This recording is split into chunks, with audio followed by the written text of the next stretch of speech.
What would you do if the people who were supposed to love you most saw you as a burden? This is the story of a young man who refuses to be defined by his disability, a grandmother who becomes his greatest champion, and a family learning that true acceptance begins at home.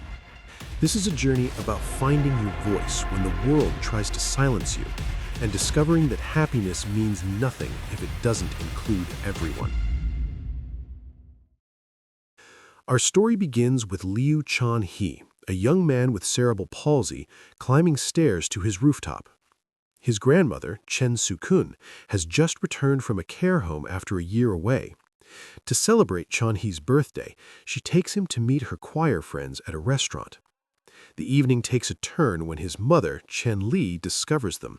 A bitter argument erupts between the two women, revealing deep family wounds. Grandma Su-kun reminds Chen Li that she would have abandoned Chan-hee years ago if not for her intervention. But Chen Li fires back with a painful truth. That's exactly what Grandma Su-kun did to her. That night, we discover Chan-hee's coping mechanism. He sleeps in a suitcase under his bed, clutching a skeleton model whenever he feels anxious. It's a heartbreaking glimpse into his inner turmoil. The next morning, Chan-hee attempts a trial lecture at a training center, teaching poetry to young children. Despite his enthusiasm and Grandma Su-kun's pride, the head teacher gently rejects him, citing concerns about how the children respond to his condition. But Grandma Su-kun isn't one to give up. When her choir loses their drummer after a dispute, she sees an opportunity. Despite Chan-hee's protests that he's never played drums, she volunteers him for the role. After a disturbing incident on a bus where the driver tells him people like him shouldn't ride public transportation, Chan-hee files a formal complaint. Though hurt, he agrees to help his grandmother's choir. During his first choir practice, something magical happens. A girl named Yaya appears and teaches Chan-hee the proper way to hold drumsticks. When the old drummer returns and mocks him, Yaya encourages Chan-hee to face off against him in a drumming duel. Against all odds, Chan-hee keeps pace and wins the approval of the choir members. As Yaya walks away, Chan-hee follows her. They introduce themselves, and she asks for his contact information. When he admits he doesn't have a phone, she smiles, finding it charming. That night, Chan-hee dreams of playing normally at the park with Yaya. He wakes from a wet dream, embarrassed but also feeling something new: hope. Determined to become more independent, Chan-hee applies for a job at a café. Grandma Su-kun gives him an old phone and secretly follows him to the interview. The owner asks him to demonstrate walking around the café and even recite the menu. Initially, the boss seems reluctant, saying he'd rather hire someone normal. Chan-hee responds simply, "I am a normal person." To everyone's surprise, he gets the job. When he tells Grandma Su-kun, she struggles to hold back tears of pride. They share a tender hug, cherishing this milestone together. Meanwhile, Chan-hee continues with the choir, and Yaya joins them to film their performances. Chan-hee and Grandma Su-kun work together to hide his new life from Chen Li, pretending he's following his study schedule. They invite the choir over for dinner, and Yaya comes too. She ends up in Chan-hee's bedroom, fascinated by his collection of books and poems. He shows her a poem he wrote specifically for her, and she admits she likes it. Their intimate conversation is interrupted when Chen Li arrives unexpectedly. Confronted by his mother, Chan-hee decides to stop lying. He confesses everything: the choir, the café job, abandoning his studies. Chen Li erupts in fury, yelling that he can never go to college or become a teacher. Through tears, Chan-hee asks whose fault it is that he's like this. The question hangs in the air, unanswered. In this moment of raw emotion, he blames her for being the person who despises him most. Chen Li, breaking down, admits he's right. The next day, Chan-hee tells Grandma Su-kun shocking news. He's now a big brother. At the hospital, when the baby cries, Chan-hee reaches out to touch her, but Chen Li rushes over and pushes him aside to care for the infant herself. The message is clear and devastating. Back home, Chan-hee asks why no one told him about the pregnancy. Days pass and his struggles deepen. At the café, he overhears employees saying the boss only hired him for tax benefits and marketing.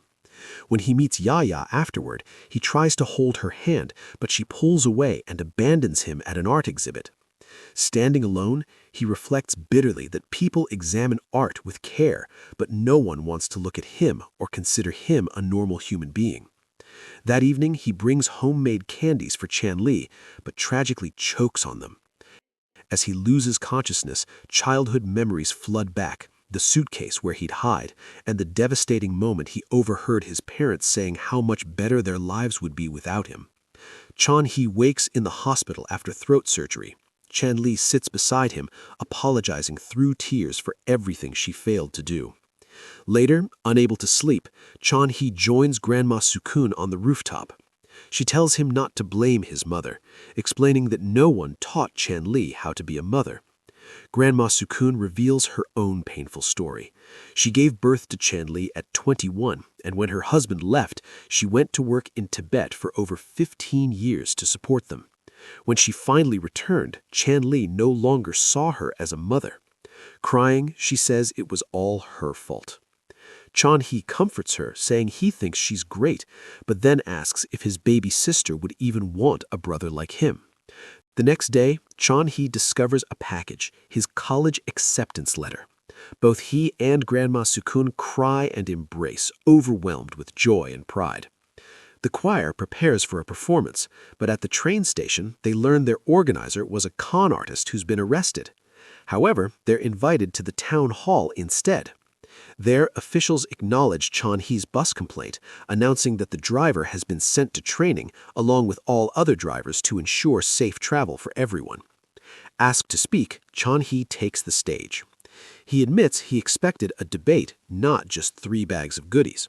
He speaks honestly about being looked down on, about finding comfort only with the choir, who themselves only turned to him when they needed something. He confesses his fear of what will happen when those who help him are gone. His powerful conclusion resonates through the hall. The meaning of happiness must include everyone. Time passes. Chan-hee's relationship with his mother slowly heals as they bond over caring for his baby sister. He learns to drive and takes Grandma Sukun to a river, carrying the box containing his cat's ashes. At the water, he tells her that a mature woman must be honest with herself and that he'll walk the rest of his life by himself. She must live for herself now.